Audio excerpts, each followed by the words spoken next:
the initial the way that I promoted that first show was very mysterious and very like anything but straightforward. You know, I just kept calling it Let's Hang Out.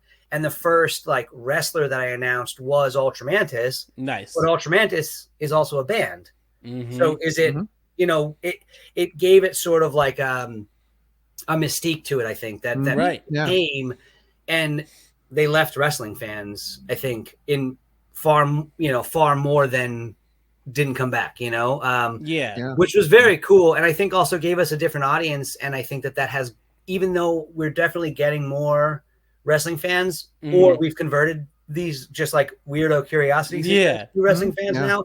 Like, I think that our shows, and I would hope that, you know, not that other shows aren't cool, but like, I would hope that our shows are like a little unique and you guys can vouch for like, oh, absolutely. It's a thing that, you know, it's a different vibe. And we've said it on the show multiple times, but LVAC feels very much like Chikara-esque.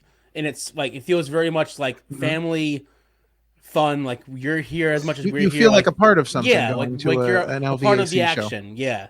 The first, like, I grew up on WWF, you know, so I think it was my 8th birthday. My uncle got me tickets for Ag Hall. I went to Stabler in the doldrums of the 92, 93, like Atom Bomb, Doink the Clown type of, you know, downtime in the business. But I sort of checked out when I got older, like I think a lot of people do. And then the like Ultramantis and Mr. Zero and Dragonfly, them being involved in the punk scene and also in wrestling sort of made it a little bit of like a casual curiosity sort of thing, but like a novelty for sure.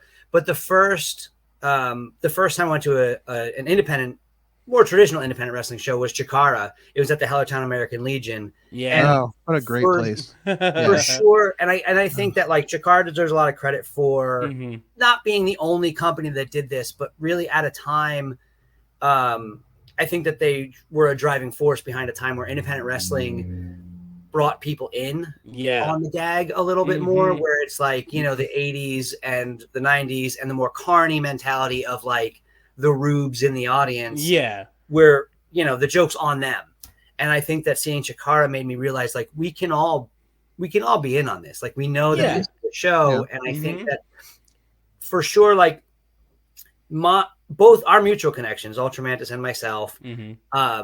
And after that first show, Havoc got involved in this stuff too. So like same thing, like he still kind of comes from that. Like he was in Chikara for a while. And so there's a natural organic connection where the bulk of Mantis's wrestling career, probably, I mean, that Chikara was his home promotion, and being in the Valley, like Chikara was the promotion that I saw and that resonated with me. So I think that, you know, it was and all the people that we had connections with through my printing and through his wrestling, like, you know, our shows were guaranteed to be in that same sort of spirit. I think that we've made an effort to be different than, but I still consider it pretty high praise when someone says like, this is the best of Chikara. Like this is, we remember this. Oh, that's the perfect way to say it. Yeah. Awesome.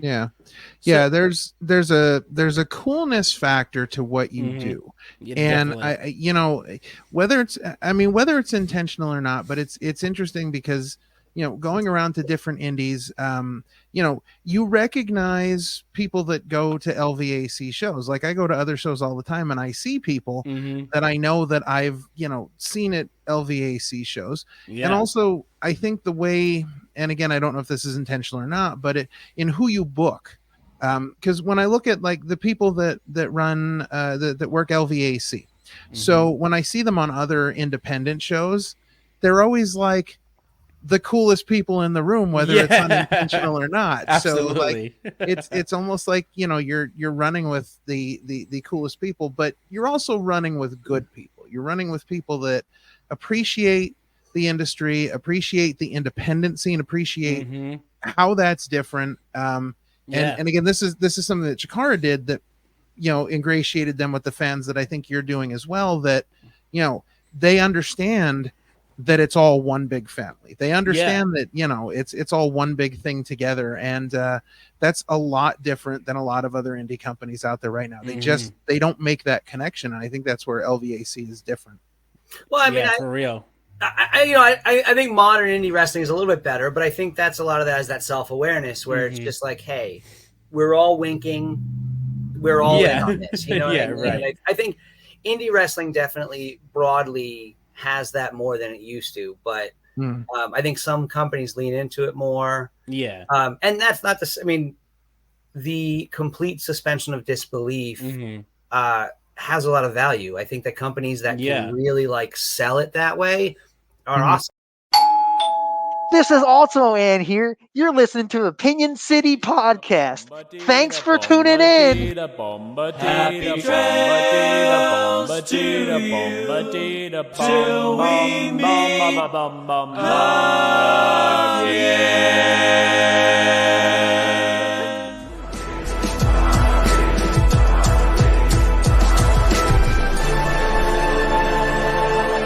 Okay, thanks for watching this presentation.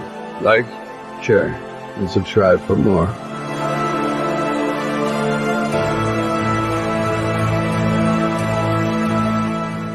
The